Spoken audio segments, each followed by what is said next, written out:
नाही पुरले तर सोमा आपल्या असं मेंदूत गोळ्या आल्या पाहिजे. स्वप्न पळून गेला पाहिजे. मी पण आज सकाळी जेवले सोमा. किती जावं मी सकाळी एकदा जेवले. झालं का आज पण आहे 3 सगळं इकडं मिळून नाही करा तिकडचं हलावलं तुला कशा ते व्हिडिओ जाऊ दे की तिकडे रोग येऊ दे की त्या व्हिडिओला.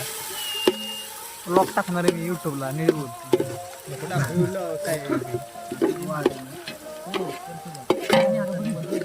व्याळीचा नावाजलेला कुक प्रणव देशमुख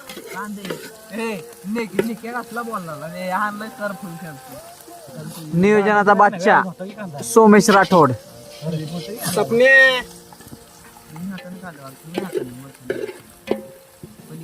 चुलीचे मॅनेजमेंट स्वप्नील गुळुमकर. चटणी टाक इकडे ते चटणी